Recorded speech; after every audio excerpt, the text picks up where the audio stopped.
Bonsoir Hassan. Salut. Salut, bonsoir.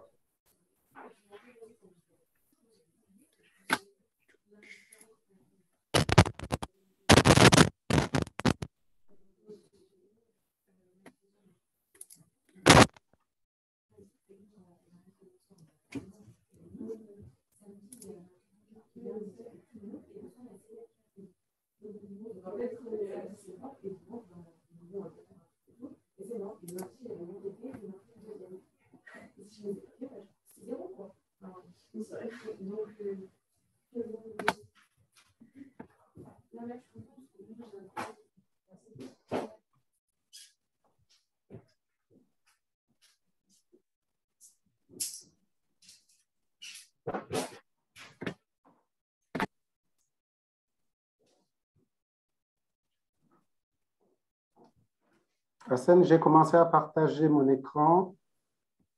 Est-ce que vous voyez l'écran partagé, le diaporama? Oui. Moi, je n'ai pas le diaporama, je ne le vois pas. OK.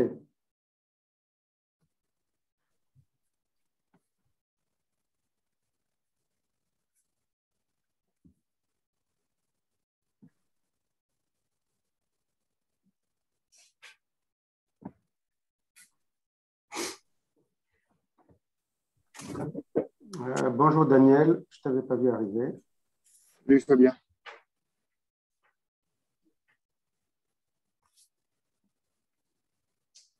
Ben, c'est une après-midi visio aujourd'hui. Ah oui, oui, non, mais on en fait beaucoup là.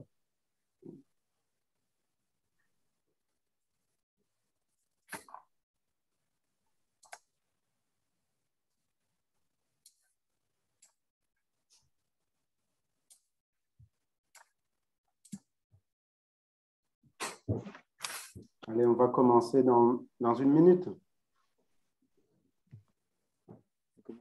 Tu vois s'il y a des...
Bon, je pense qu'on va pouvoir commencer. C'est bon, Hassan? Oui, on peut commencer. OK.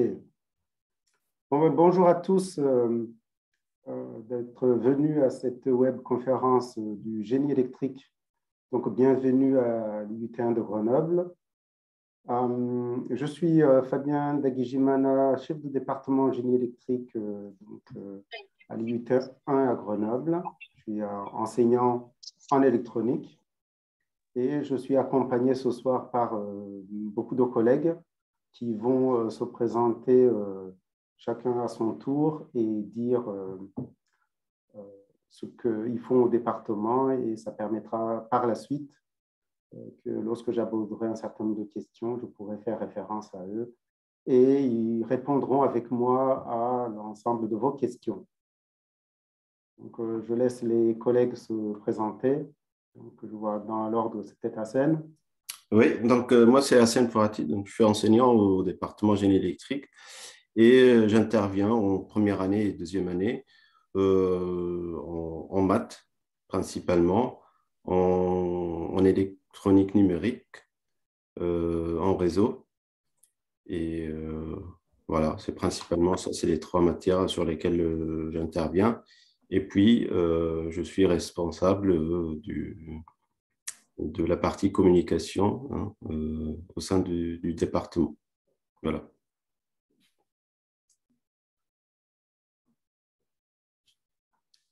Suivant, Daniel.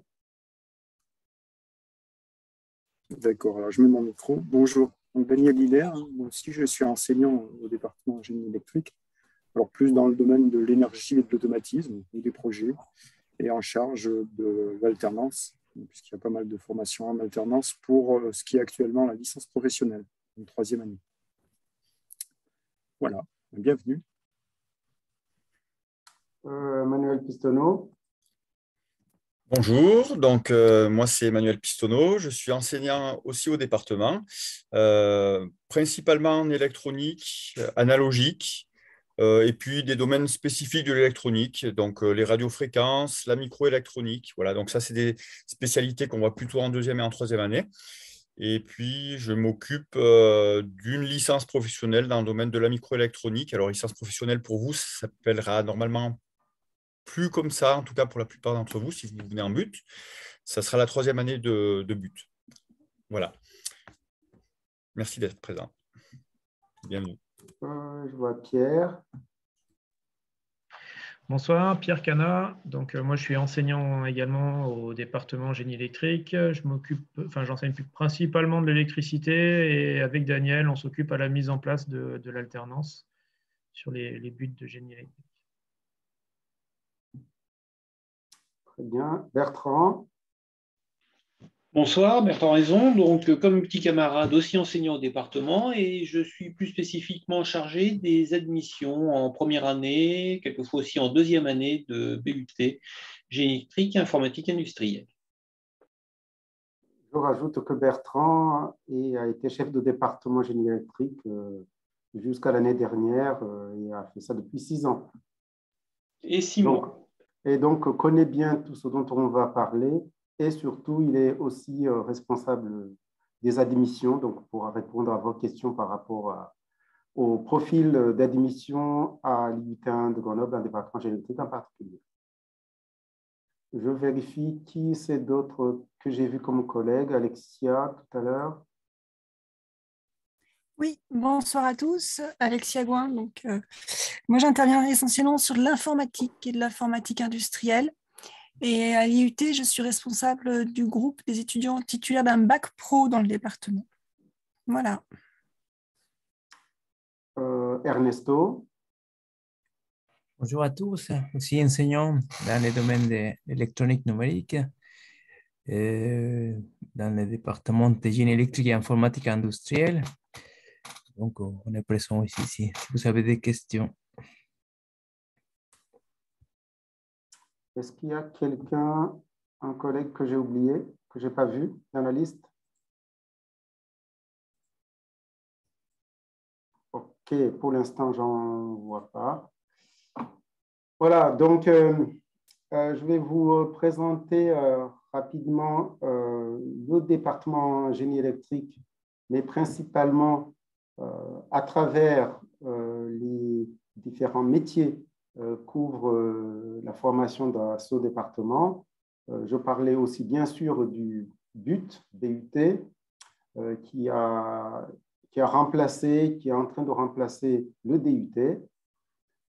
Et je présenterai principalement les différents ateliers ou plateformes de l'établissement qui permettent aux étudiants de faire leurs activités, ainsi que quelques projets d'étudiants. Après, il y aura des questions par lesquelles vous pourrez avoir des informations plus propres à vos besoins, en termes soit d'admission, soit de formation ou de spécialité. Je rappelle d'abord, pour se situer, qu'on est donc dans des formations post-bac, et je rappelle comment on se situe. Après le bac, nous, on est donc dans la partie DUT, BUT en vert, là où j'ai mon curseur. À côté de nous, il y a bien sûr la licence de l'université et les classes préparatoires dans les écoles, mais également, au même niveau, les BTS. Les classes préparatoires conduisent aux écoles d'ingénieurs en général, tandis que le DUT qu'on avait était suivi souvent par une licence professionnelle où certains des jeunes étudiants allaient en école d'ingénieur ou en licence de l'université.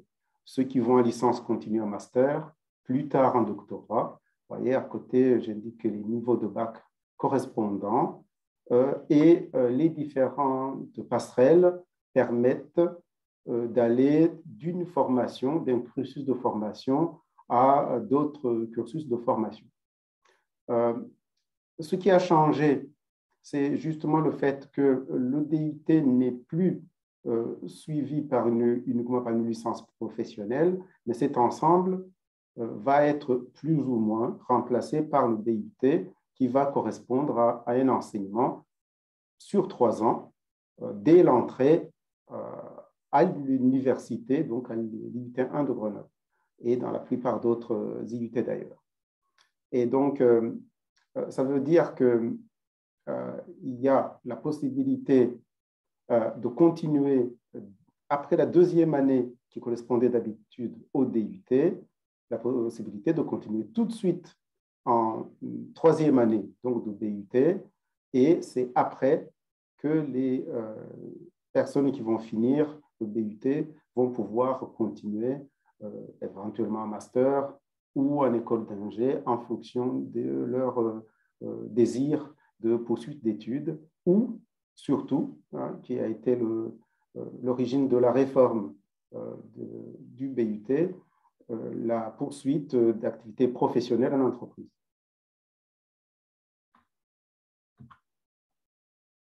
Il y a plusieurs spécialités de BUT à l'université Grenoble-Alpes. Il y a déjà 3 IUT qui forment aujourd'hui l'école universitaire de technologie, donc l'EIUT, l'IUT 1 de Grenoble, où nous sommes, où on a un certain nombre de spécialités, génie civil, nous, génie électrique, génie mécanique, réseau et télécom, chimie, génie thermique, mesures physiques, métier du multimédia. Et dans d'autres IUT, il y a d'autres spécialités. Donc, à l'IUT 2, ils ont carrière sociale, carrière juridique, gestion des entreprises d'administration, information et communication, technique de commercialisation, l'informatique et statistique et informatique décisionnelle. Et puis à Valence, il y a un autre IUT où il y a gestion des entreprises d'administration comme à l'IUT 2, informatique aussi, réseau télécommunications RT comme à l'IUT 1 et technique de commercialisation comme à l'IUT 2, donc un petit mix de spécialités. Mais ces informations, vous pouvez les trouver sur le site de l'Université Grenoble-Alpes qui présente l'ensemble des spécialités des différents IUT. Et sur notre IUT, IUT 1 de Grenoble, vous trouverez sur le site les spécialités que nous présentons, donc qui sont listées ici. Les domaines du génie électrique qui nous intéressent donc sont l'énergie du futur, donc on parle beaucoup des métiers de l'énergie, l'environnement, bien sûr, qui est associé, les technologies dans le transport, l'électronique dans la santé, l'électronique et tout ce qui est énergie en aéronautique, l'électronique de communication et tout ce qui est industrie. C'est beaucoup de types de métiers disponibles avec différentes spécialisations suivant ce que l'on aime faire, suivant ce que l'on veut faire. Vous voyez que ça peut aller des véhicules autonomes aux avions, au domaine médical, au ferroviaire, etc., la microélectronique et jusqu'à la santé. Le nouveau but Donc, bachelor universitaire de technologie, c'est un nouveau diplôme qui a été mis en place d'une part pour s'inscrire dans le schéma LMD au niveau européen. Ça permet, entre autres, pour les personnes qui entrent à l'IUT de sécuriser la troisième année. Donc, il y a une seule candidature pour 3 ans. Actuellement, on a près de 90% de poursuites d'études après le DUT. Et en fait, les bacs plus 3, aujourd'hui, aller un peu plus en poursuite d'études. Et une volonté qui est affichée par le ministère, c'est aussi de favoriser la voie professionnelle, le fait que certaines puissent directement continuer après donc les 3 années dans une entreprise pour directement commencer le travail, sachant que les différentes possibilités offertes aux travailleurs aujourd'hui permettent à tout moment de revenir vers la formation via la FTLV, la formation tout au long de la vie. Donc, l'idée, c'est de renforcer la professionnalisation. Du coup, les programmes ont été réécrits en blocs de compétences et non plus juste en savoir. Et l'objectif est donc d'avoir au moins 50% d'insertion professionnelle à bac plus 3. C'est vraiment l'objectif affiché par le ministère dans la mise en place du but. L'idée, c'est donc d'être synchrone avec la réforme du bac et donc de renforcer aussi l'accueil des bacs techno. Et donc, il y a le quota d'admission qui a été augmenté.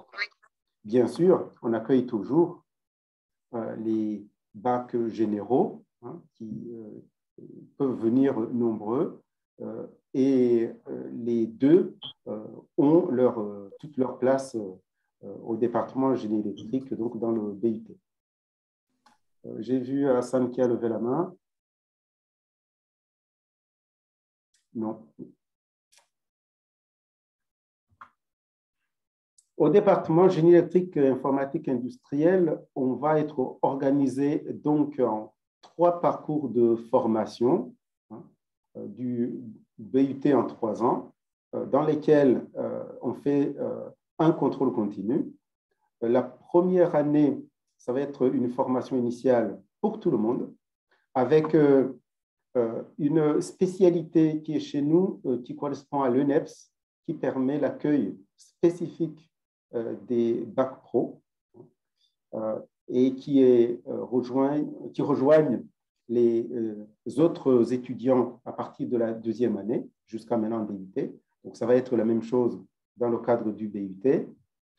Et à partir de la 2e année, ou au moins après le semestre 1, le semestre 3, donc le premier semestre de la 2e année, il y aura 3 parcours identifiés, l'électricité, maîtrise de l'énergie, l'automatisme informatique industrielle, électronique et système embarqué. Et on aura en même temps l'alternance dès la 2e année du BUT, et les étudiants alternants seront affichés dans l'une de ces 3 spécialités en fonction de leur entreprise d'alternance ou d'apprentissage. Aujourd'hui, il y a beaucoup d'étudiants qui recherchent l'apprentissage et la spécialité de l'entreprise va déterminer le type de parcours dans lequel l'étudiant va être inscrit. On pense que les parcours vont être plus déterminés en 3e année qu'en 2e année, où globalement, ça sera plutôt une sorte de tronc commun pour tout le monde. L'idée de la présentation en compétences, c'est une idée clé pour la mise en place du BUT. Et l'idée, c'est de faire en sorte qu'à la sortie de la première année, un étudiant ait acquis les compétences de conception d'un système et vérification d'un système de génie électrique. C'est vraiment des compétences clés qu'on attend de la sortie de 2e année. Ça veut dire que l'ensemble des enseignements, des ressources, des matières et surtout des projets vont être mis en place de façon à permettre aux étudiants d'avoir ces deux compétences à la fin de la première année. Eh bien, après, il y aura une troisième compétence qui va apparaître dès la deuxième année, compétence maintenance, être capable d'assurer la maintenance d'un système de génie électrique dans les différents domaines, bien sûr. Et surtout, dès la troisième année, il y aura d'autres compétences qui vont arriver, deux obligatoires et puis probablement une autre compétence peut-être au choix. En tout cas, il y en a trois qui vont de l'intégration, l'installation et l'implantation d'un système génie électrique. Dans le domaine, bien sûr, de l'automatisme et informatique industrielle, de l'électricité, métier de l'énergie et de l'électronique et système embarqué. C'est vraiment l'organisation de l'enseignement qui va être faite en compétences qui est le changement majeur qui a été réalisé dans le cadre de la mise en place du BUT.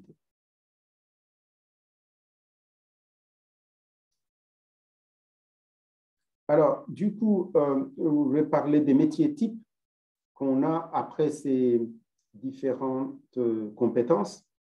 Dans le cadre de l'électricité et métiers de l'énergie, bien sûr, il y a tout ce qui est alimentation électrique, il y a tout ce qui est distribution électrique, il y a la conversion d'énergie pour toutes les applications allant de l'automobile, le vélo, l'aéronautique, le ferroviaire, etc. Et aujourd'hui, beaucoup d'énergie renouvelable, le solaire en fait partie, mais plein d'autres. En automatisme informatique industriel, il y a bien sûr toutes les machines-outils, tous les systèmes automatisés, toute la programmation des automates et des chaînes de production, par exemple. Et puis, on va voir en électronique système embarqué, la partie communication. On peut imaginer le drone, on peut imaginer l'électronique, la microélectronique et les réseaux de communication sans fil. Ceci dit, les métiers ne sont pas étanches, c'est-à-dire qu'il y a un ensemble de systèmes qui vont rassembler l'ensemble de ces besoins, de ces métiers. On peut imaginer qu'aujourd'hui, dans un véhicule électrique, il va y avoir aussi bien les métiers de l'électricité, de l'énergie, mais aussi de l'électronique et système embarqué pour tout ce qui est capteur qu'il y a maintenant en grand nombre dans un véhicule, mais aussi de l'automatisme parce qu'il y a un certain nombre d'opérations automatisées dans un véhicule aujourd'hui et surtout bientôt dans un véhicule autonome. Donc, ça veut dire qu'il y a des spécialités, mais ce n'est pas exclusif parce qu'on va demander souvent à une personne de changer de métier dans sa vie et de passer d'un métier à l'autre. Et donc, ça nécessite des compétences de façon globale du génie électrique. Et le parcours n'est qu'une spécialisation, mais ça ne veut pas dire que l'étudiant ne va apprendre que les éléments de son parcours. On a donc beaucoup de projets faits par des étudiants. Hein. Donc les étudiants, certains ils vont travailler suivant les projets. Là, c'est des exemples venant de chez nos collègues d'autres départements. Il y a le four solaire, il y a des systèmes automatisés, il y a un véhicule électrique et il y a la maison du futur avec tous les projets liés à l'énergie dans le bâtiment. Et on a la mise en lumière de la Tour Perret qui a été un projet phare de notre département pendant quelques années et qui continue toujours. Vous voyez qu'un projet du type voiture solaire est aujourd'hui un projet qui est assez développé, y compris dans le cadre de compétitions nationales, voire européennes, qui s'appelle Solar Decathlon, dont pourra parler probablement Pierre Cana tout à l'heure s'il y a des personnes intéressées.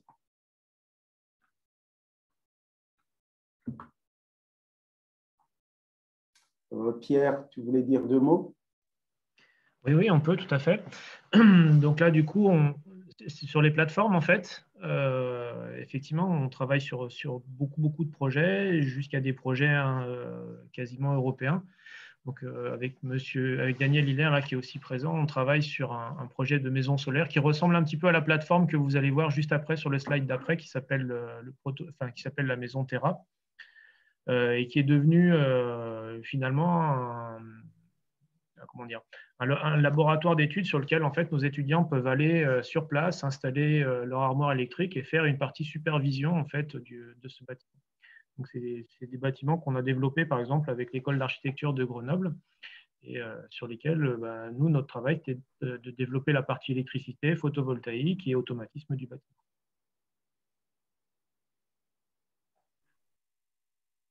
Daniel Hiller peut rajouter peut-être des choses sur Terra Nostra. Je crois que Pierre en a déjà beaucoup parlé. C'était un projet effectivement de construction d'une maison à faible empreinte environnementale, qui sert maintenant de prototype pour que nos étudiants puissent aller installer des systèmes dans une maison réelle, donc à échelle 1. Et actuellement, on est sur une autre maison, sur un concours qui va se passer en Allemagne. Là aussi, il y a plusieurs pays européens, toujours avec l'école d'architecture de Grenoble. Et nos étudiants doivent imaginer, construire et puis mettre en service cette maison qui va avoir un certain nombre de concours, certains architecturaux, d'autres plus techniques, pour finalement avoir un classement avec nos collègues des autres universités. Donc, c'est des projets assez motivants. On essaye d'embarquer nos étudiants. Voilà. Merci Daniel et Pierre. Il y a d'autres plateformes dont la partie enseignement de l'énergie solaire, et c'est toujours vous d'ailleurs qui a piloté cela. C'est-à-dire qu'aujourd'hui, les étudiants apprennent à mettre en place dans le bâtiment ou dans d'autres configurations des ensembles de panneaux solaires, de tout ce qui est charge de batterie et l'utilisation de cette énergie, donc la partie onduleur et gestion de la puissance électrique.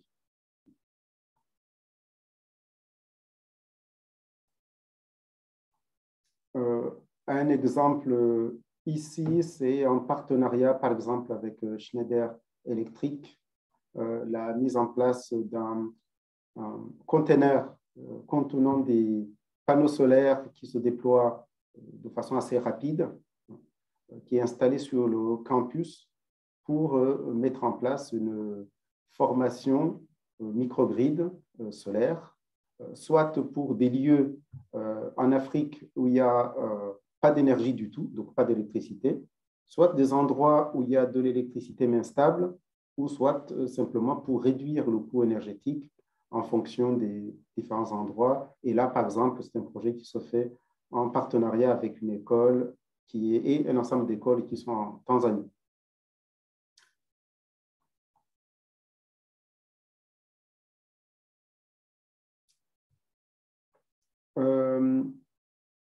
Quelques autres projets étudiants. LED Cube, qui sait qui peut parler de ça? Je suis un collègue qui a participé à ce projet. Bertrand? Alors moi je veux bien, mais c'est pas moi qui ai fait ça, donc c'est moi qui ai fait les slides, donc je peux meubler si tu veux. Oui. Ce sont des différentes réalisations de projets d'étudiants.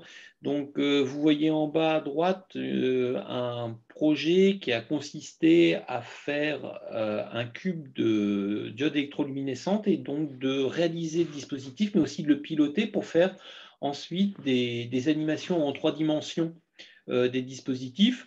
Vous avez en bas à gauche une vue on va dire de prototype de robots que les premières années ont à réaliser. Ils ont au départ une planche en bois et 2 roues, et après ils doivent créer un robot qui suit une trajectoire, lance des balles. Là, vous avez une vue sur le système d'alimentation et de commande du robot. Et puis en haut, vous avez des dispositifs sur lesquels les étudiants font des des prises en main de brasures, de cartes électroniques. C'est ce qu'on appelle une soudure à vague. Donc, en fait, les cartes passent et effleurent un bain d'étain fondu pour pouvoir réaliser la brasure de la carte. Je te rends la parole, Monsieur le Président. Merci. On va en parler aussi dans le cas des plateformes du département, des slides qui viennent après.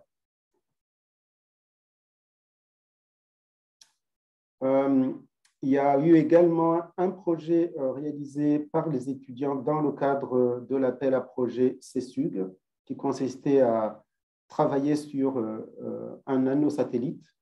Et donc, les étudiants du département ont travaillé avec un collègue sur la partie capteur. Donc, ils ont réalisé l'électronique d'un des capteurs du nanosatellite, donc capteur qui a été réellement envoyé et donc qui aujourd'hui doit fonctionner. Par contre, je n'ai pas le suivi de ce projet pour savoir si les données sont déjà arrivées pour l'exploitation par toute l'équipe qui s'occupe de CESUG. Je ne sais pas s'il y a quelqu'un qui a des infos là-dessus. Est-ce qu'il y a Vincent? Non. Bon, OK. En tout cas, voilà, donc ça donne une idée de quelques projets qui sont réalisés directement par les étudiants encadrés par des enseignants, donc au département, juste pour montrer effectivement que l'enseignement est vraiment orienté projet, mais bien sûr, il faut avant d'arriver à gérer ces projets, des connaissances de base qui sont enseignées dans des cours, des travaux dirigés et des travaux pratiques. Je reviens donc sur un des projets dans le domaine de l'énergie, donc la maison où il y a les démonstrateurs d'énergie dont a parlé Daniel et Pierre, et ici un module d'onduleur. C'est bien ça? Oui, c'est tout à fait ça. Ouais. Donc, on avait parlé de la maison tout à l'heure, et effectivement, c'est ce qu'on peut retrouver dans la maison en haut à gauche, là, le onduleur photovoltaïque. Et puis en bas, c'est deux autres projets plutôt énergie et électronique embarquée. En bas à gauche, en fait, c'est un kart électrique. Donc assez régulièrement, on a eu participé à des concours inter-IUT, c'est-à-dire des concours nationaux inter-IUT de cartes électriques. Donc l'idée, c'est de motoriser tout ça et d'arriver à piloter. Et on a eu une version d'un kart qui se pilotait quasiment avec l'équivalent d'une Wiimote. Et puis en bas à droite, c'est un buggy qui était thermique et sur lequel travaille un collègue et pour lequel on a enlevé le moteur thermique, on a installé des batteries et des moteurs électriques. Et ce buggy, maintenant, il roule à l'électrique. Je te rends la main. Merci. Alors, cette opération de remplacer un moteur diesel ou essence par un moteur électrique, c'est quelque chose qui est à la mode aujourd'hui. C'est-à-dire qu'il y a des entreprises, y compris à Saint-Martin-d'Air à côté, qui font cette opération sur des voitures standards, des camions, des fourgonnettes. Et c'est une opération qui permet aujourd'hui d'économiser de l'énergie et qui permet de rendre la voiture un objet qui va participer à l'énergie durable, justement en utilisant l'énergie et en polluant moins, en tout cas dans des villes comme à Grenoble. Donc, c'est quelque chose qui est à l'ordre du jour aujourd'hui et c'est très intéressant quand on arrive à faire travailler les étudiants sur des projets d'actualité. Voilà, donc la place peut être aux questions. Je vais laisser la parole au public.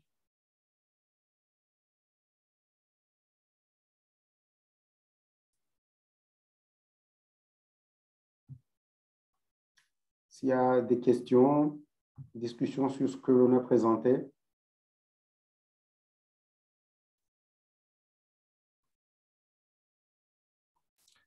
Fabien, je pense qu'il y a beaucoup de questions qui ont été déjà posées dans le chat. Donc, moi, je ne suivais pas le chat. Donc, Mais moi, j'invite tous les participants, si vous voulez poser vos questions, pour que tout le monde ait peut-être les mêmes réponses, ou après, sinon, on peut aller dans des salles spécialisées pour plus de détails. Donc, je vais peut-être arrêter le partage pour voir l'ensemble des participants et avoir accès au chat.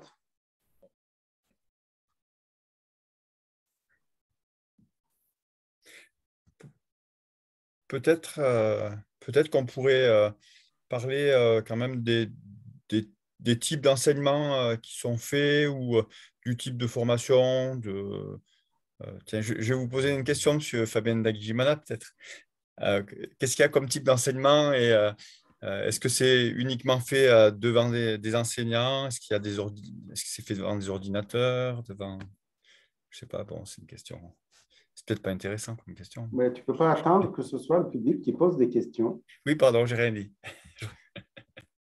Oui, effectivement, il y a des cours, des travaux dirigés et des travaux pratiques.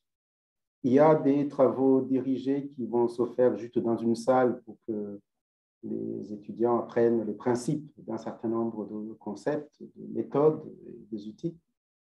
Il y a des travaux pratiques qui vont se faire dans des salles où il y a des équipements pour apprendre à réaliser, apprendre à mesurer, apprendre à vérifier. Donc, dans les compétences dont on parlait, concevoir, par exemple, maintenir, faire de l'intégration. Et il peut y avoir aussi des cours généraux dans des amphis, mais aujourd'hui, il y en a de moins en moins.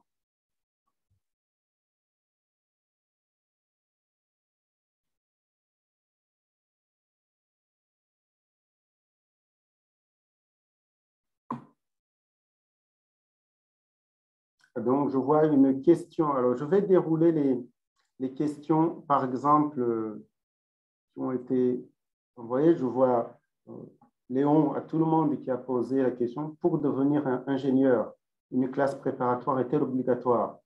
Ben, non, justement, parce que, et je vois Alexia qui a répondu, parce qu'on peut aller dans une école d'ingé après, justement là, c'était après le DUT, mais non, ça va être possible après le BUT. Ce sont des passerelles qui sont disponibles à tout le monde.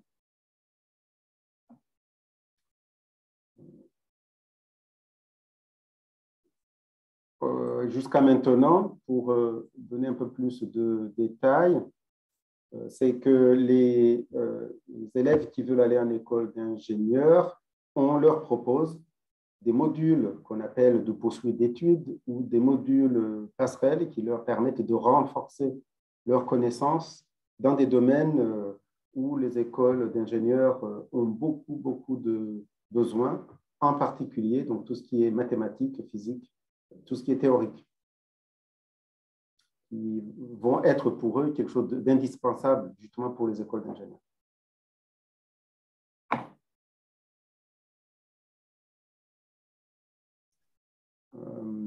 Donc, ça, c'était des discussions qui sont passées dans le chat.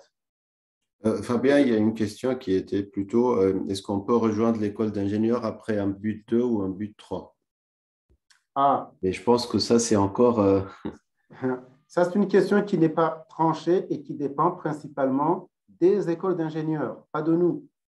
Parce que c'est les écoles d'ingénieurs qui recrutent et c'est elles qui vont décider s'ils recrutent à partir de but 2 ou s'ils vont recruter à partir du BUT 3. Ça, nous, on n'est pas maîtres. Donc, il faut demander aux différentes écoles comment ils vont recruter à partir du BUT. On commence à voir quelques idées. Il y a des écoles qui proposent, par exemple, de recruter des BUT 3, mais en deuxième année.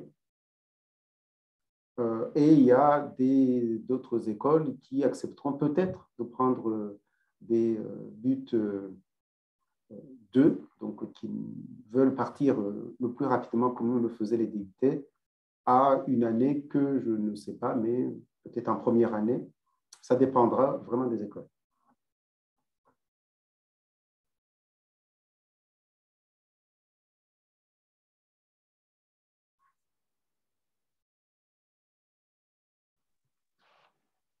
Une des questions qu'on n'a pas traitées, Fabien, c'est est-ce qu'il y a de la sélection pour le choix des parcours de deuxième année? Je pense qu'on n'a pas dû répondre à celle-là. Pour l'instant, on ne sait pas encore beaucoup parce que le choix des parcours va être mis en place bientôt. Ce qu'on fait d'habitude, c'est qu'on demande aux étudiants de faire des vœux. Je pense qu'on fera de la même façon, hein.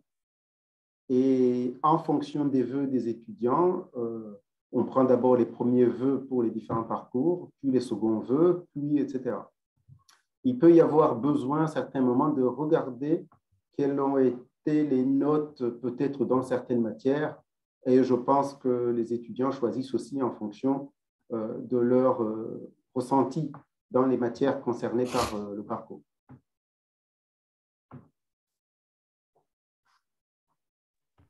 Est-ce que quelqu'un peut-être, sur cette question-là, est-ce que quelqu'un peut-être, je ne sais pas si Bertrand a un souvenir du nombre d'étudiants peut-être qui n'avaient pas eu leur premier vœu? Parce qu'il me semble que sur une centaine d'étudiants, c'est quand même, c'est pas énorme en fait, hein, ce chiffre-là.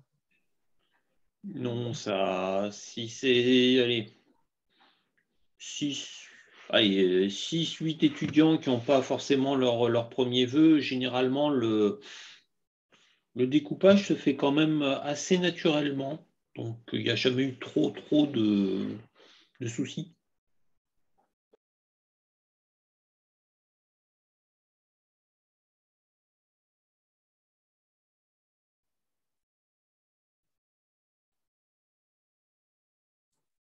Je vois une question, par exemple, sur en terminale en STI 2D, option SIN à Bourg-en-Bresse, pour savoir quel niveau est attendu pour intégrer le but.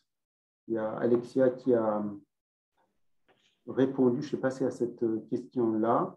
J'ai répondu en dessous. OK. Après, si tu veux qu'on fasse les salons, comme ça, moi, après, je peux montrer les choses pour comment les dossiers sont traités. Après, il y avait une question à laquelle on n'a pas répondu, je crois, dans le chat, c'était sur les spécificités qui étaient associées. Alors, attendez que je retrouve. Il y avait quelque chose sur le fait de la différence qui existait entre Grenoble et les autres départements. Génie électrique à Grenoble et génie électrique aux autres génies électriques de la région. Oui. C'est ça, oui. Alors, pour cela, il faut quand même répondre d'abord que le diplôme de DUT qu'on avait et le diplôme de BUT aujourd'hui, c'est un diplôme national qui suit un programme national, ce qui fait que, en principe, un génie électrique, qu'il ait fait ses études à Grenoble, à Paris, à Toulouse ou à Marseille, doit avoir les mêmes compétences. Maintenant, on a inclus dans les programmes ce qu'on appelle l'adaptation locale. C'est quelque chose qui ne doit pas dépasser 20% du programme.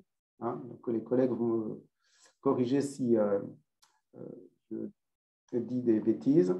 Donc, pas plus de 20% du programme qui peuvent permettre à une région de rajouter des thématiques qui correspondent, par exemple, aux entreprises les plus recruteurs au niveau, par exemple, des alternants ou au niveau des jeunes qui finissent dans la région. Ce qui fait que, par exemple, dans la région de Grenoble, avec beaucoup de microélectronique, on peut inclure plus de microélectronique qu'à Tours, on croit qu'à Tours, il y a ST microélectronique aussi, ou dans une autre région. On peut, parce qu'on a des entreprises comme Schneider qui font beaucoup d'équipements électriques, inclure plus de thématiques liées à l'énergie électrique. Donc, chaque région va avoir 20% d'adaptation locale qui lui permet de rajouter quelques enseignements spécifiques qui ne se trouveront pas dans d'autres régions. Mais ce n'est qu'une coloration du diplôme parce que le diplôme reste de toute façon un diplôme national. Éventuellement, si je peux compléter. Oui. Éventuellement, sur un IUT de plus petite taille, il se pourrait que vous n'ayez pas forcément les 3 parcours d'ouvert. Ça, c'est du domaine du possible, en fait. Nous, on a suffisamment de public pour ouvrir les 3 parcours. Et il peut y avoir aussi des différences sur la voie en alternance, en fait. Certains départements pourraient avoir éventuellement que la dernière année d'ouverte.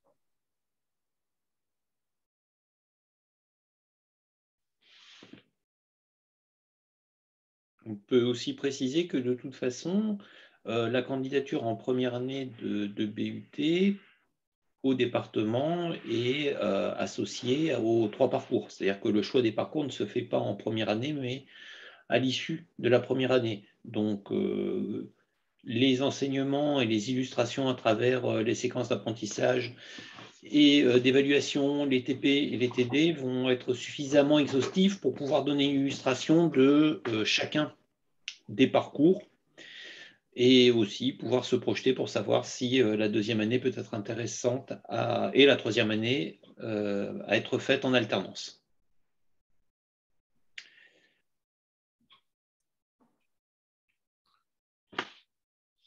Une question de Maëlys.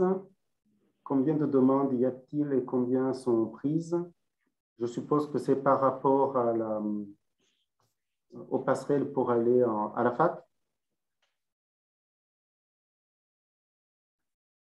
Ou est-ce que c'est pour l'entrée? C'est peut-être l'admission. Ou est-ce que c'est l'admission en BUT? Parce que les questions d'avant, c'était… Parcoursup. On a environ 1300 candidats et la capacité d'accueil, c'est de 6 groupes de 26.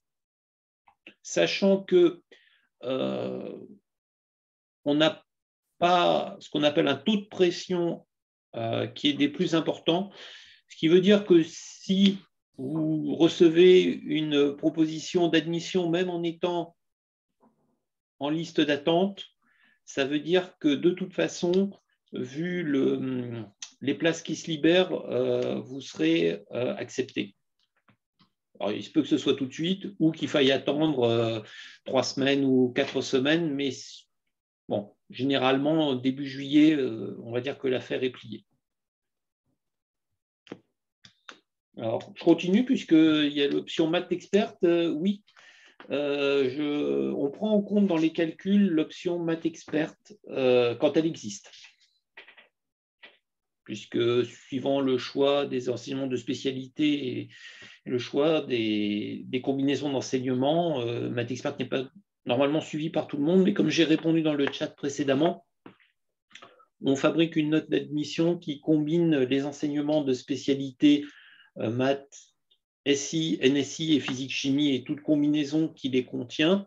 Et je vais aussi regarder dans le calcul de la note d'admission si maths experte a été suivi. Dans ce cas-là, je l'intègre dans le calcul de la note d'admission.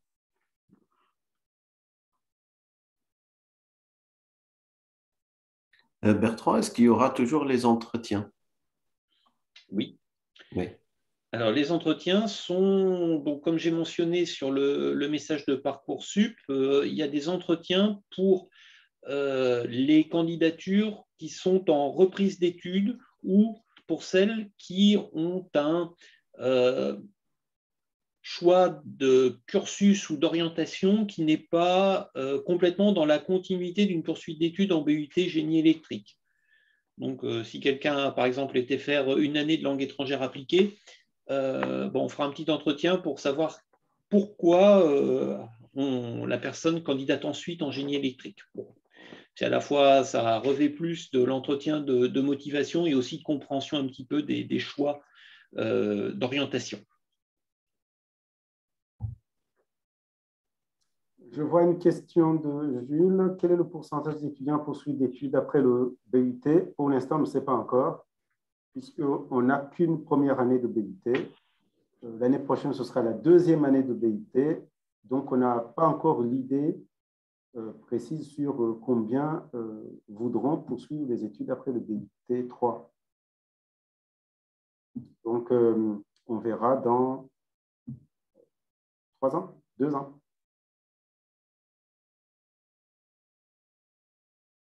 Personne qui veut poursuivre à l'INSIMAG, est-ce qu'il y a des statistiques d'admission pour les sortants de génie électrique?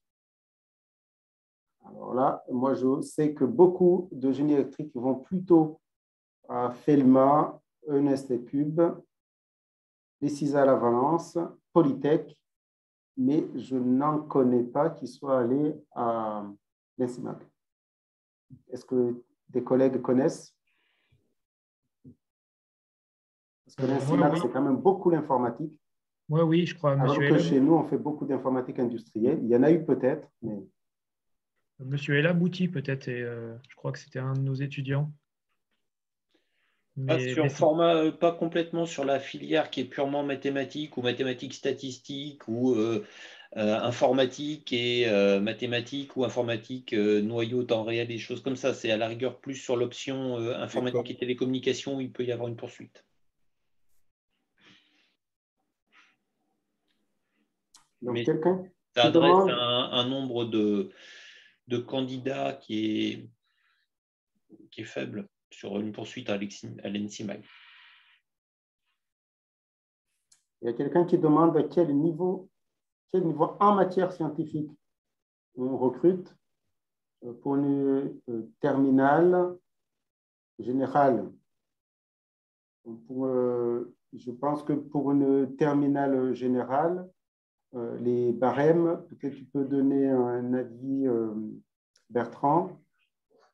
Oui, j'arrive avec mon fichier. Alors, tout dépend. Je vais vous faire une réponse de Normand.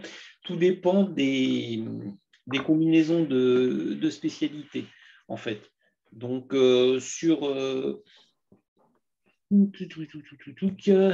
maths, physique, chimie ou maths SI, maths NSI, PCSI, etc., on regarde quand même que les notes soient quand même franchement au-dessus de la moyenne. Ensuite, on regarde aussi l'avis du conseil de classe sur la capacité à réussir, la cohérence du projet. Et on va regarder les notes de terminale, mais aussi les notes de première. Et pour ceux qui ont déjà eu le bac, on intègre aussi dans le calcul les notes obtenues au baccalauréat avec un effet levier qui l'emporte sur les notes de terminale. Et donc, sur les niveaux scientifiques, on va regarder mathématiques, oui, physique, chimie, SVT quand elle a été suivie. Et je veux dire, oui, c'est légèrement, enfin, au-dessus de la moyenne, ça c'est certain. Et après, suivant les filières, les combinaisons d'enseignement de spécialité, la barre va un tout petit peu fluctuer pour qu'on ait toujours à peu près le même pourcentage d'étudiants recrutés suivant les combinaisons d'enseignement de spécialité. Et après, sur la question suivante que je prends aussi, en STI 2D, faut-il choisir SIN ou EE comme option? On recrute dans les deux viviers. Donc, il n'y a pas de... Voilà, comme dit Pierre, e-tech, SIN, EE, voire AC, on regarde les dossiers et on recrute dans ces 4 types de combinaisons de STI 2D.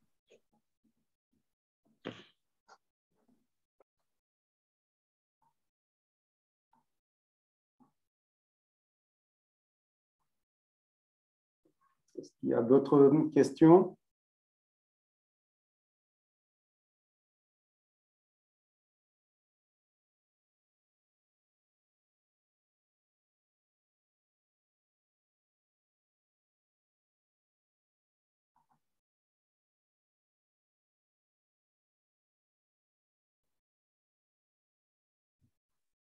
J'ai l'impression qu'on a épuisé toutes les questions des... Je pense qu'il y avait quelqu'un qui a posé une question, qui voulait des renseignements sur les ENEPS, mais je ne sais pas si... Les déjà ENEPS, est-ce que chat privé à la scène. Ah, bah, très bien, ok. Je pense qu'Alexia a répondu. Ah, bah, très bien, ok. Alors, pendant qu'on lit la dernière question, en fait, peut-être qu'on peut rappeler la date de la porte ouverte. Je ne sais plus si... Oui. Les journées portes ouvertes, il y en aura quand même en présentiel. Ça a d'ailleurs été annoncé de nouveau aujourd'hui. Et c'est donc en mars. Le 29? C'est le 19. Ça va être 19. C'est le 19 mars. qui est donc un samedi 19 à partir de 9 heures. Journée portes ouvertes des différents départements de l'IUT. Alors, je vais répondre aux différentes questions qui arrivent. Donc, je suis en terminale STI 2D, spécialité EE et physique, chimie et mathématiques. La partie mathématiques de la spécialité a-t-elle une grande ampleur dans le BUT?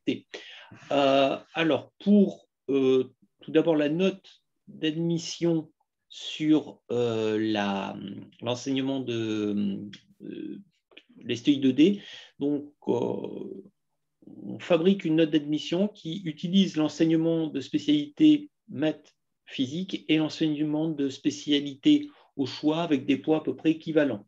Après, en ce qui concerne la partie mathématique dans les enseignements du BUT génie électrique, il faut voir pas l'outil, enfin les mathématiques comme uniquement des mathématiques, mais des outils qui vont permettre de faciliter la vie et les apprentissages pour plein de matières, que ce soit l'électronique, l'énergie, donc l'électrotechnique, mais aussi l'automatique, parce qu'il y a plein de notions qui sont nettement plus faciles à comprendre avec quelques outils mathématiques.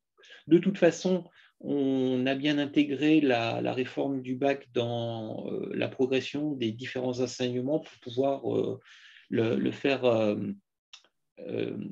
pour le prendre en compte et puis réussir à les faire maîtriser. Sur la question des projets, Pierre, Oui, je peux ça. Les projets, alors on peut vous répondre très facilement sur la première année en fait, parce que en première année, en fait, on vous confie, alors avec des volumes horaires différents, j'aurais dit au moins 4 projets. Il y en a un avec un volume horaire quasiment j'aurais dit presque une centaine d'heures, sur lequel vous allez fabriquer de A à Z un petit robot suiveur de ligne. Vous allez commencer à souder des composants, après à mettre un composant programmable dessus, le programmer, etc. Donc ça, c'est un projet. Ensuite, un projet en début d'année où vous allez fabriquer une petite armoire domestique dans laquelle vous allez intégrer de la domotique et la programmer. Une armoire industrielle, vous allez concevoir une armoire industrielle de A à Z. Et en automatisme aussi, on va vous demander en fin de première année de prendre en main un petit automate et puis de faire la programmation de A à Z d'un petit système automatisé. J'espère que je n'ai pas oublié d'autres projets de première année. Et en deuxième année, c'est en train d'être défini là en ce moment dans les différentes filières. Mais on a quand même plutôt des enseignements basés un petit peu aussi sur les projets où on met en application les choses qu'on a vues dans les différentes matières technologiques. Alors pour la question qui est relative à l'importance de la lettre de motivation, on regarde effectivement la lettre de motivation. Elle n'est pas transformée en une note. On va plus utiliser la méthode de travail, l'autonomie, la capacité à s'investir, la capacité à réussir.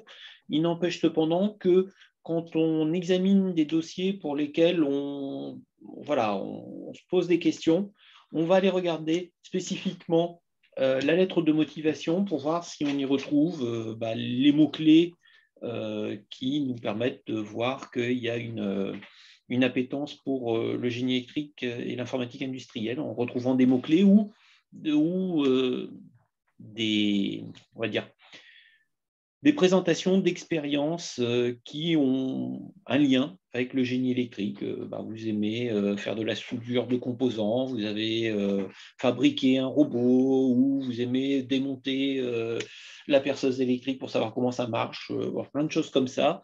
C'est important de le mentionner parce que ça nous donne des éléments pour prendre la décision.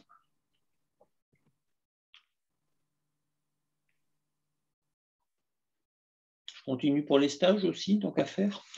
OK. Alors, pour les stages, il va y avoir donc un stage en deuxième année.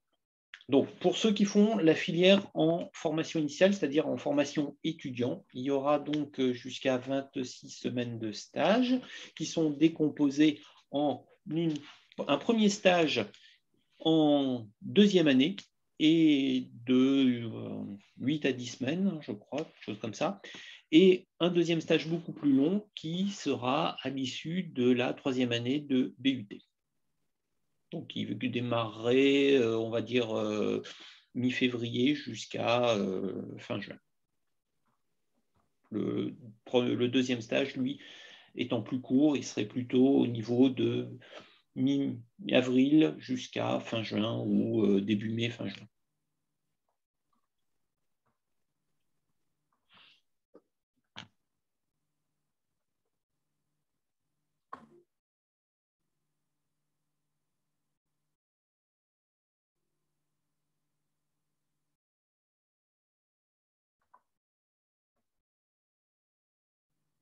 Il y a d'autres questions?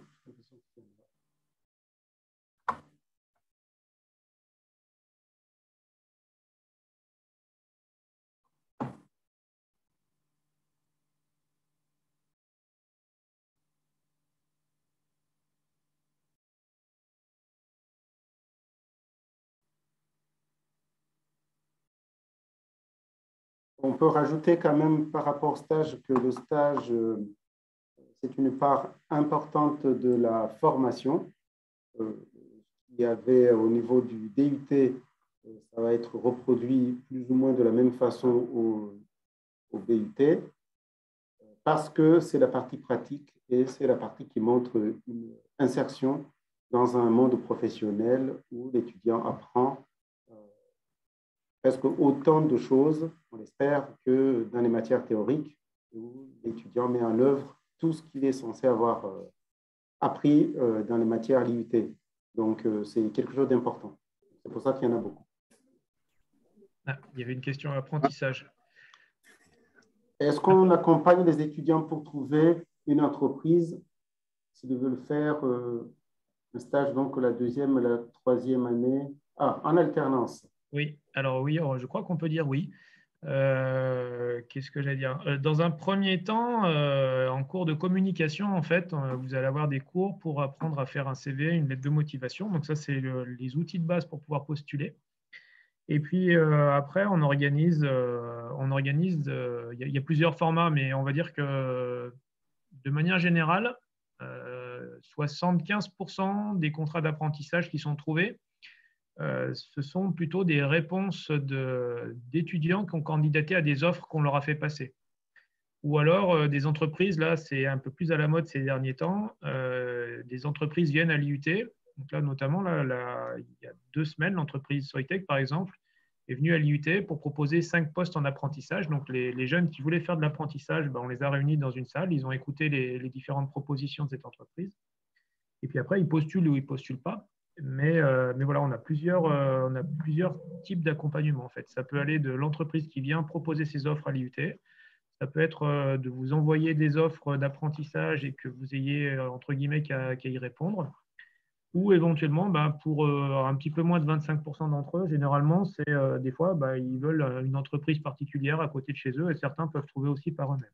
Mais bien évidemment, il y a un accompagnement.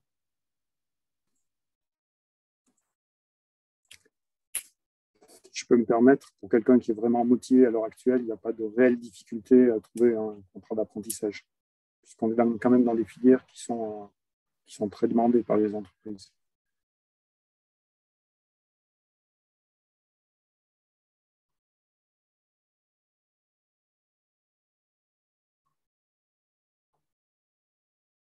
Alors, est-ce que c'est aux étudiants de trouver des stages en entreprise ou y a-t-il des partenariats?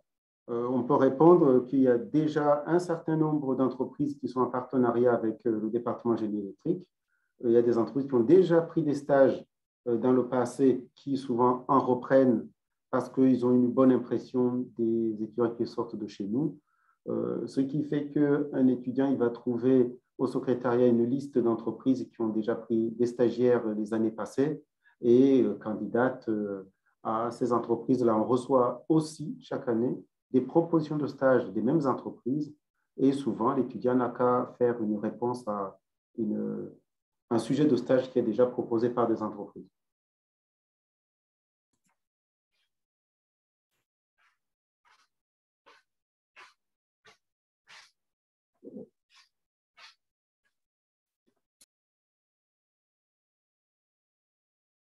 Alors, est-ce que les apprentis suivent les mêmes cours que ceux en formation initiale et quel est le rythme entreprise IUT? Alors, Allez. vas-y, Je vais laisser les responsables en alternance répondre. Habituellement, les rythmes que l'on a sur la deuxième, que l'on va avoir sur la deuxième et troisième année, ça risque d'être 3 semaines en formation à partir du mois de fin septembre, début octobre, pour 1 mois en entreprise. Et ceci jusqu'au mois de juin. Pour faire assez simple, vous allez passer en gros 1/3 du temps en formation et 2/3 en entreprise. Et la question sur la partie cours, en fait, concrètement, alors vous n'avez pas le cours en même temps que les étudiants, parce que forcément, comme on doit dégager du temps pour l'entreprise, ce n'est pas possible de faire le cours en même temps que les autres. Du coup, vous avez par contre, il y a des collègues qui sont présents qui pourront le justifier. Au niveau mathématique, dans les autres matières, en fait, vous avez exactement les mêmes enseignements. Généralement, ce qu'on enlève éventuellement sur la voie apprentissage, c'est quelques projets, puisque du coup, quand vous êtes en entreprise, c'est en entreprise que vous allez faire ces projets et que vous allez apprendre la partie un peu plus professionnelle, vu que l'apprentissage, c'est une co-formation. Donc, du coup, tous les cours théoriques, en fait, tous les travaux dirigés et tous les travaux pratiques en volume et en nombre sont identiques à ceux des étudiants.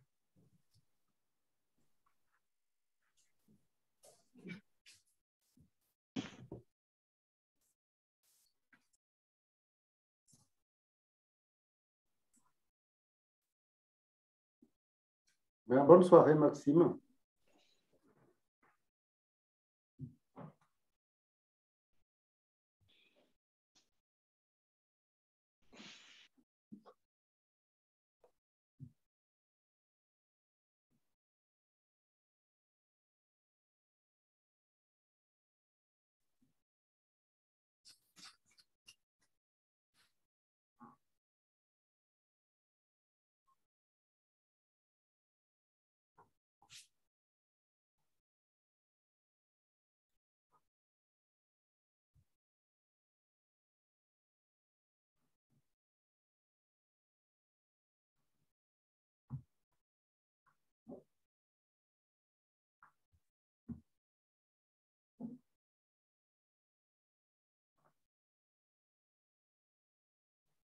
Je pense que la plupart, ils partent. Bon, de toute façon, je pense qu'il ne faut pas hésiter à venir aux journées portes ouvertes parce que c'est vraiment un moment où on peut découvrir de près le département, les spécialités, les métiers qu'on fait. Donc, voilà, pour ceux qui peuvent venir.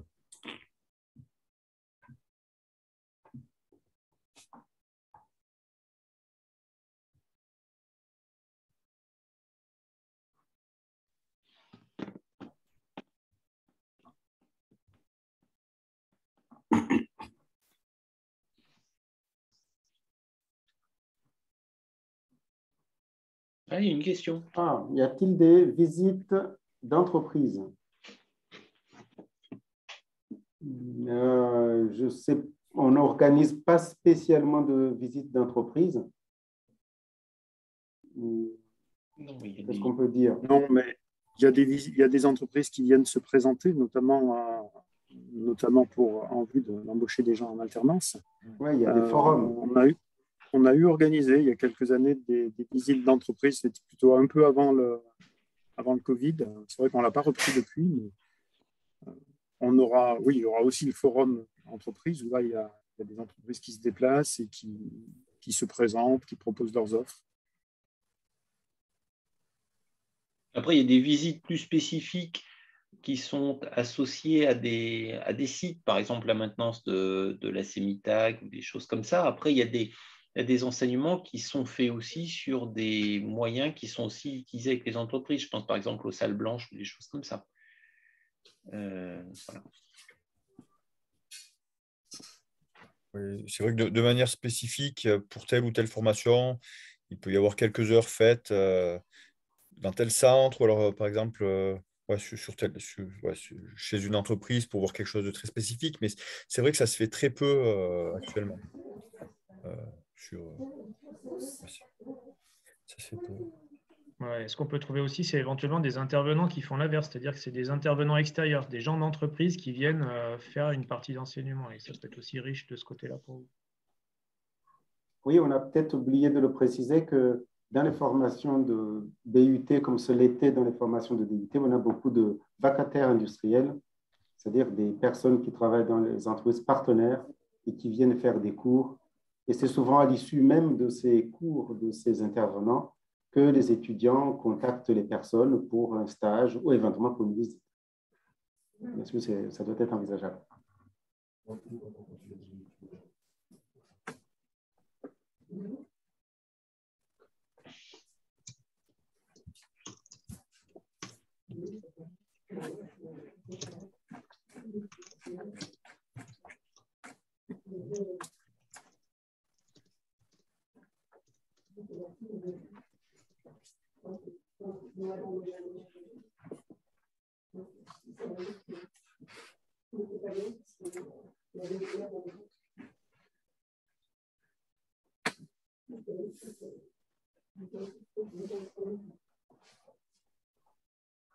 Les volumes de cours à l'année ou par semaine.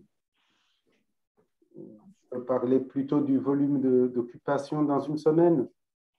Ça doit varier entre 30 et 35 heures, globalement, dans vos emplois du temps.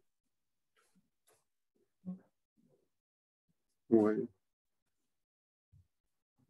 Toutes les semaines ne se valent pas, mais globalement, c'est entre 30 et 35 heures. Il peut y avoir des cas où c'est un peu plus de 35 heures par semaine. À l'année, une année, alors ça dépend si c'est les TD, les TP, les projets, mais globalement, le volume enseigné, théoriquement, c'était 900 heures par année, qui peut varier entre 850, 950, suivant les années, suivant les profils pédagogiques.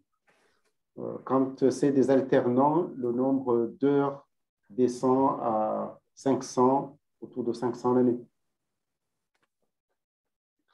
Oui, ça peut être un peu moins. Un alternant, on ne va pas dépasser les 30 heures par semaine, puisqu'il aura 5 heures de travail personnel. Et je pense que pour les gens qui sont à temps plein, on doit plutôt être entre 28 et 30 et 32, 33 suivant les semaines. Je pense que ça doit être la première année qui est le plus chargée en volume d'enseignement. Il doit y avoir 800 heures, il me semble. Les deuxième année, troisième année sont un peu moins chargées. On doit être sur du 600 peut-être en deuxième année, 700 en deuxième année, plutôt autour de 500 en troisième année. Sachant qu'il y a les heures aussi qu'on appelle de projets tutorés, où en fait, vous êtes en autonomie pour travailler sur un projet qui vous a été donné. Moi, ces heures, je les avais comptées dans ce que j'ai dit. Dans ce que tu as dit, d'accord. Là, ce que j'annonce, c'est plutôt des heures de face-à-face pédagogiques avec un enseignant.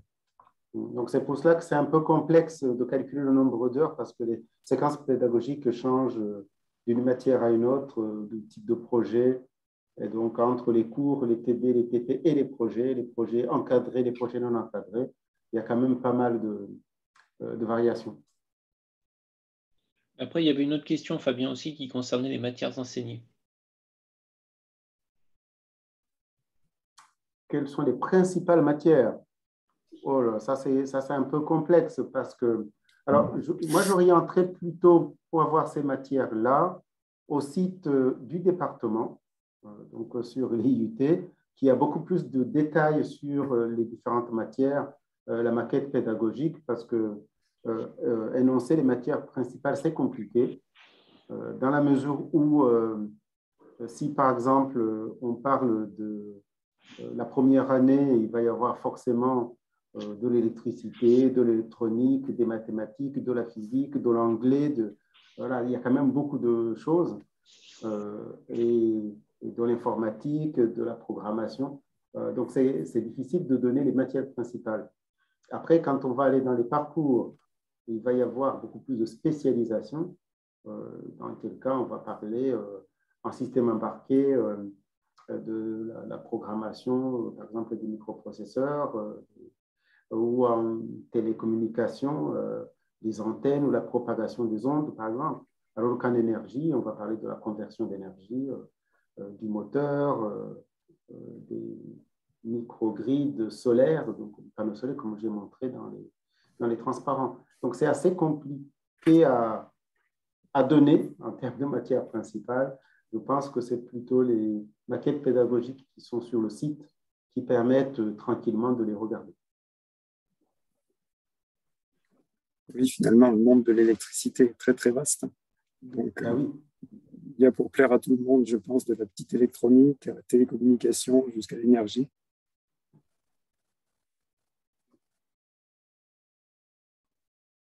En passant par la programmation des microcontrôleurs, c'est quand même assez vaste, quoi, et les automates. Et un programme.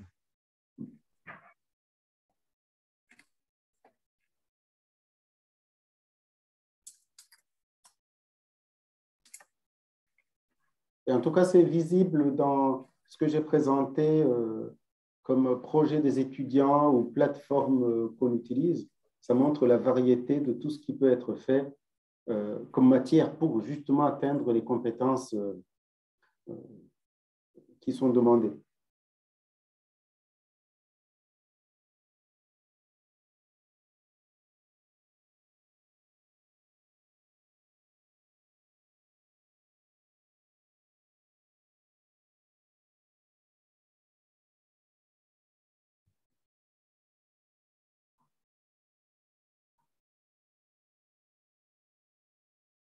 Bonsoir, Alexia.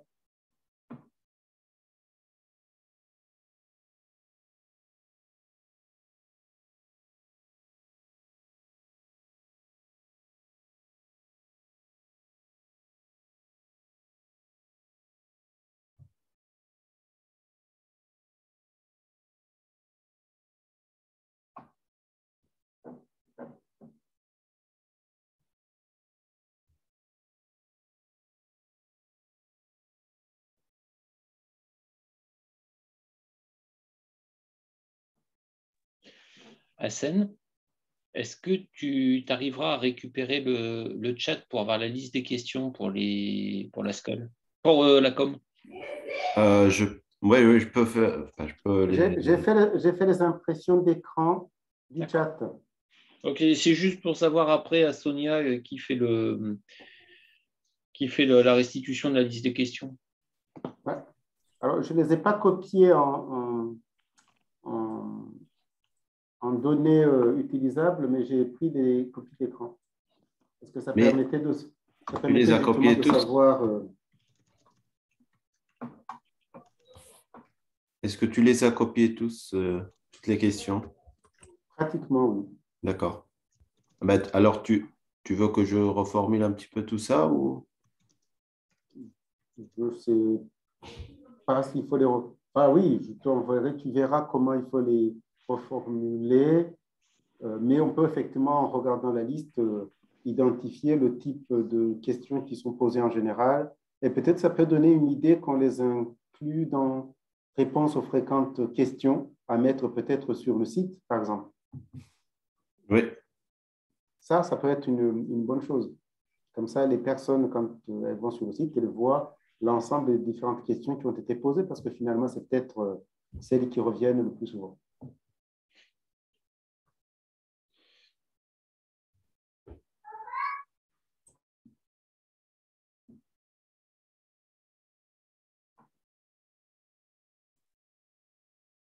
Une question de Paul, terminale générale avec maths et maths physique, 11 en maths et 12 en PC. Est-ce que je peux être pris au but? Je pense que oui, non?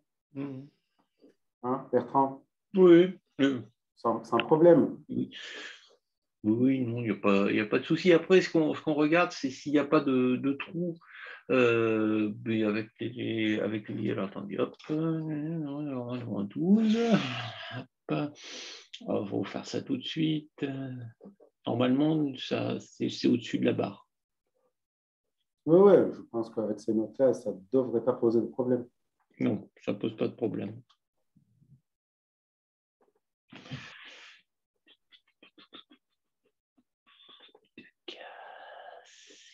Voilà, pour lui, tu viens de faire un jury d'admission, tiens.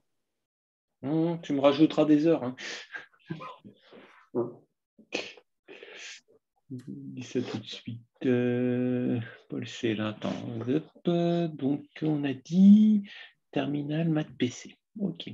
Alors. Bonsoir, Pierre. Donc, il est parti.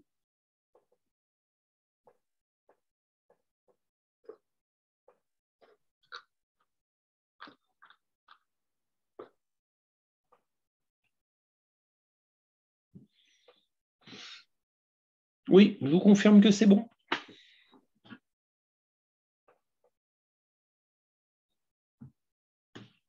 Alors, pour Gauthier, je vais donner la même réponse que j'ai donnée tout à l'heure parce que la même question a été posée. Il n'y a a priori pas de différence entre les différentes GE2I de France parce que c'est un diplôme national avec un programme national. Ce qui fait que s'il y a quelques différences, ça va être dans une fourchette de 20% qui correspondent à l'adaptation locale, c'est-à-dire que chaque département a une latitude de mettre quelques matières, quelques projets liés aux entreprises qui recrutent beaucoup des étudiants, des alternants dans la région.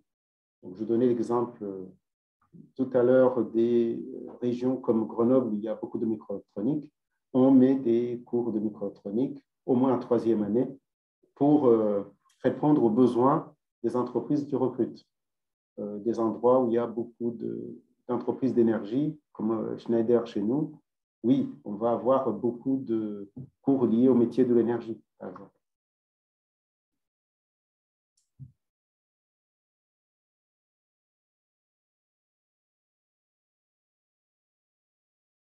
Et donc, journée portes ouvertes, ce sera possible justement de visiter les laboratoires des étudiants font les TP. Il y aura même des manipes qui seront proposées pour voir exactement le type de TP, enfin, les exemples types de TP qui sont faits. Expliqué par les étudiants. Ah oui, surtout.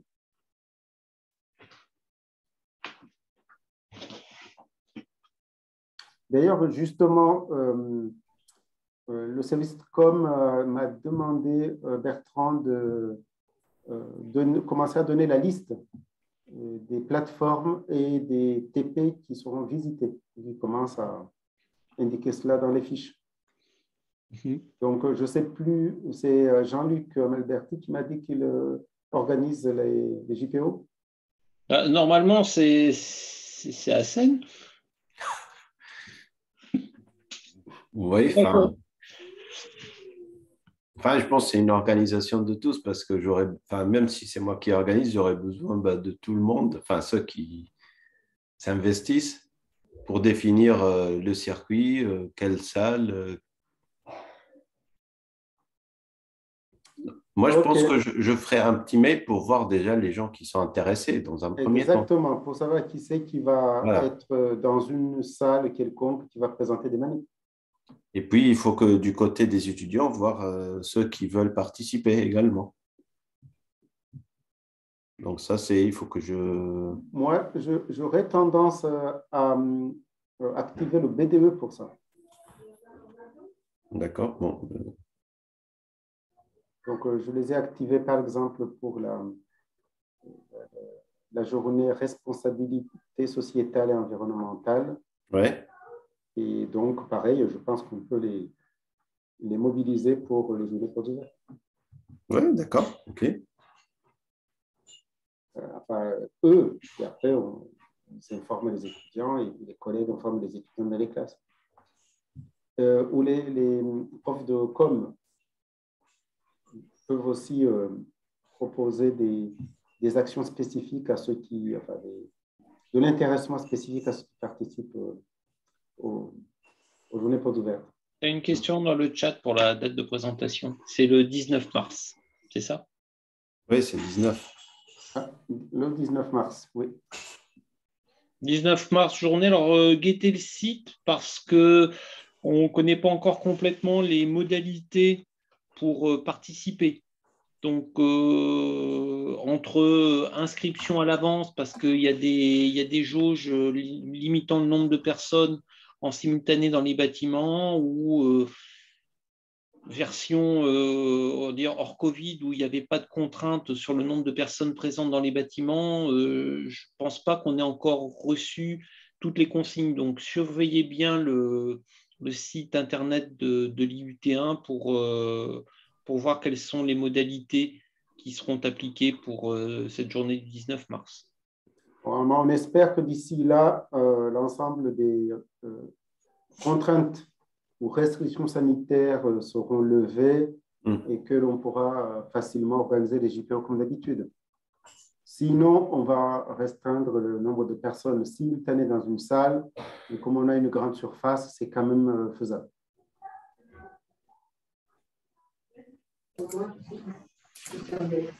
Je pourrais mettre les panneaux photovoltaïques à l'extérieur, c'est bon, par exemple, hein, s'il ne pleut pas. Ah oui. Oh, même s'il pleut, ça les lavera. Hein? Même s'il pleut, ça les lavera. C'est une idée. Ah, c'est une idée ce jour-là de mettre en place la manip avec le conteneur. Oui, bien sûr. Ah, oui. Ben oui. On n'a jamais eu de journée portes ouvertes depuis qu'on a le conteneur, c'est vrai en plus. Si, mais il pleuvait.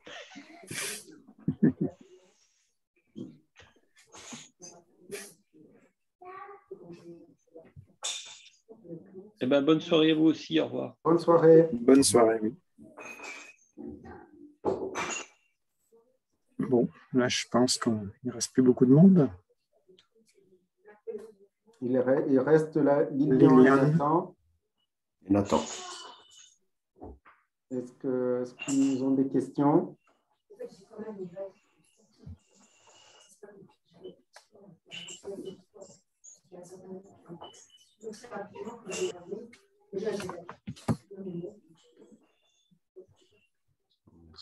Nathan, non, c'est bon, merci.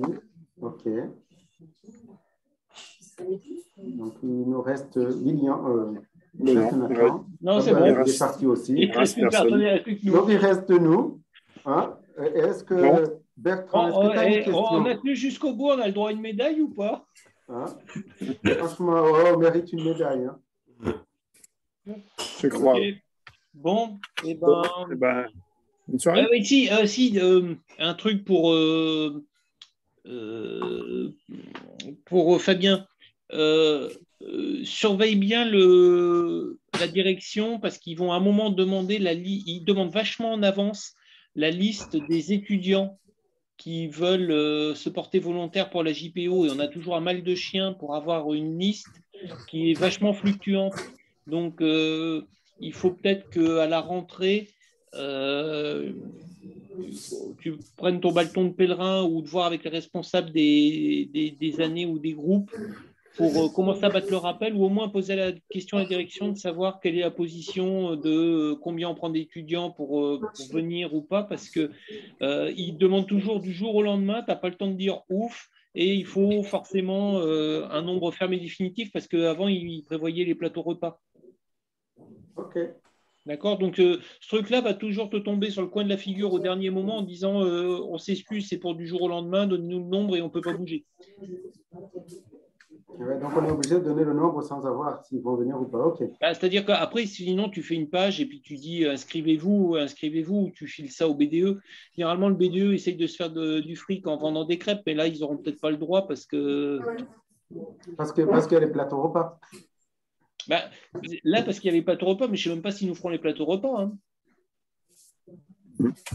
Ça va dépendre des consignes. Et ça va dépendre des consignes. Ça va dépendre des consignes. Donc, on va voir à ce moment-là. Mais ne serait-ce que, par exemple, pour Sonia, pour les t-shirts, pour les étudiants qui récupèrent les gens pour les visites ou des choses comme ça, elle a besoin d'avoir un nombre parce qu'après, elle prépare des étiquettes GE2I ou des choses comme ça. Donc, rien que ça, de toute façon, ils vont te le demander vachement en avance. Et tu as une idée du nombre moyen dont on a besoin pour cornaquer l'ensemble des visiteurs et faire l'accueil qu'on a, une quinzaine? Dans la sauvegarde des chefs, tu as chaque année un onglet JPO, tu as la liste des présents. Okay. Donc après, tu peux faire une valeur moyenne. Le problème, en fait, c'est que c'est vachement fluctuant parce qu'il y a des fois, tu as tous les étudiants, il n'y a personne et ils attendent. Et puis, il y a des fois, tu as tous les étudiants qui sont en vadrouille. Et puis, comme tu fais des paquets de 6 pour les visites, il n'y a plus personne. Donc, tu te retrouves avec un paquet de 30 qui veut visiter. Jamais réussi à trouver un moyen de fluidifier la chose. C'est pas évident parce que comme c'est aléatoire, effectivement, il faut attendre que les groupes soient partis pour... surtout, en fait, le truc après, c'est de voir le mode de fonctionnement. Mais tu toujours les deuxièmes années qui faisaient les démos, les premières années qui faisaient la visite. Il faut voir s'il ne faut pas mixer la chose. Mais tout dépend après du nombre de première année et de deuxième année qui voudront bien le faire. Donc, c'est pour ça qu'il faut essayer de s'y prendre à l'avance. Enfin, il faut essayer d'y prendre à l'avance pour voir qui veut le faire.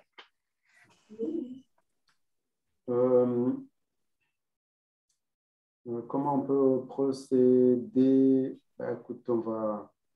Hassan, tu veux que je contacte les BDE pour leur demander, je te mettrai en copie? Oui, si tu veux. Ok, j'enverrai un petit mail pour leur envoyer. Ok, et puis moi, j'enverrai un mail aux collègues pour voir. Si j'oublie, rappelle-moi, parce que des fois, j'oublie un truc, puis j'oublie de le faire. D'accord, ok. Et comme là, ça ne vaut pas le coup, il faut attendre qu'ils viennent. Donc, bon, allez, bonne soirée. Donc, ok, moi aussi, je vais y aller. Ciao. Ça tombe bien, c'est fini à 19h30, c'est très bien. Bon, très bien. Parfait. Ok, en tout cas, merci pour ce travail collectif. Hein. Ça en est sorti. Ciao. Merci beaucoup. Ok, bonne soirée. Ciao, bonne soirée. À plus. Allez, hop.